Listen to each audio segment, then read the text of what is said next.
और एक बार फिर से मिडिल ईस्ट में जंग शुरू हो चुकी है। पूरी दुनिया ने राहत की सांस ली थी जब अमेरिका ईरान के बीच शांति समझौता हुआ, लेकिन अब वो टूट चुका है और एक बार फिर से दुनिया भर में ऊर्जा का संकट पैदा हो सकता है। मिडिल ईस्ट से ऐसी तस्वीरें सामने आ रही हैं जो एक बार फिर से अमेरिका और ईरान की जंग के भड़के होने के सबूत दे रही हैं। अमेरिका और ईरान के बीच छिड़ी जंग एक बार फिर से कुछ दिन के सीज फायर के बाद आउट ऑफ कंट्रोल हो चुकी है। जून महीने में हुआ स्थायी युद्ध विराम टूट चुका है। अमेरिका और ईरान के बीच टकराव पिछले कुछ दिनों में काफी बढ़ गया है। मामला सिर्फ बयानबाजी तक सीमित नहीं रहा, बल्कि मिसाइल हमले, ड्रोन हमले, समुद्री रास्तों की सुरक्षा तक पहुंच चुका है। अमेरिकी सेना ने ईरान के कई सैन्य ठिकानों को निशाना बनाते हुए नए हवाई हमले किए हैं। ईरान के air defence system, radar sites और मिसाइल टिपों को तबाह करने का दावा अमेरिका ने किया है।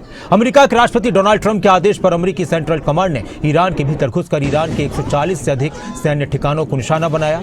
तो वहीं ईरान ने भी खाड़ी देशों तक अपने निशाने तेज कर दिए हैं और एक बार फिर से हॉर्मुज को बंद कर दिया है। इस तरह की भी खबरें सामने आ रही हैं। अमेरिका का कहना है कि कार्रवाई खाड़ी में जहाजों और सैन्य ठिकानों पर हमलों के जवाब में की गई है। उधर ईरान ने अमेरिका और उसके सहयोगी देशों के ठिकानों पर मिसाइल और ड्रोन हमलों का दावा किया है। हमलों का असर बहरीन, कुवैत, ओमान, जॉर्डन और अन्य खाड़ी देशों में मौजूद अमेरिकी ठिकानों तक पहुंचा है। ईरान की तरफ से इस रणनीतिक जलमार्ग को, हॉर्मुज जलमार्ग को बंद करने के ऐलान और एक मालवाहक जहाज पर हमले के बाद हॉर्मुज में जहाजों की आवाजाही ठप हो चुकी है। हॉर्मुज के बंद होने की आशंका से अंतर्राष्ट्रीय बाजार में क्रूड ऑयल की कीमतें फिर से बढ़ रही हैं और भारत पर भी एक बार फिर से उसका असर पड़ सकता है। ईरान के नए सर्वोच्च नेता मुस्तफा खामनेई और आरजीसी ने कसम खाई है कि वो पूर्व सर्वोच्च नेता अली खामनेई की हत्या का बदला लेकर रहेंगे।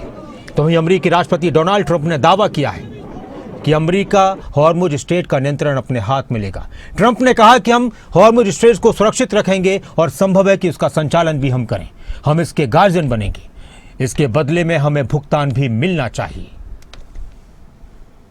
अमेरिका और ईरान के बीच हुआ स्थायी युद्ध विराम ओमान के तट के पास 3 कमर्शियल जहाजों पर हुए हमलों और स्ट्रेट ऑफ हॉर्मुज के कंट्रोल के विवाद के बाद की वजह से टूटा है। जून में दोनों देशों के बीच शांति के लिए शुरुआती समझौता हुआ था, लेकिन दोनों पक्षों की तरफ से शर्तों का उल्लंघन हुआ।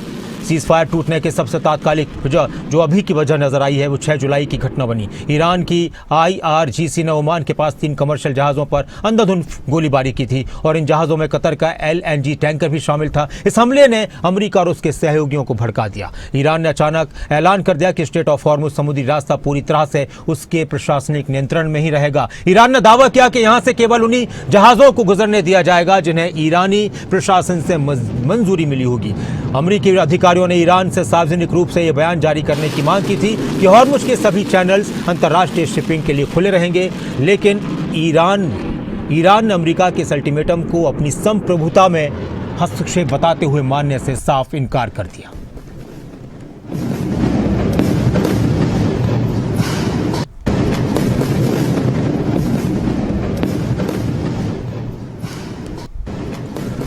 तो लगातार एक बार फिर से जंग भड़कती नजर आ रही है। लगातार एक बार फिर से माहौल पेचीदा होता जा रहा है और उसका असर पूरी दुनिया पर पड़ सकता है।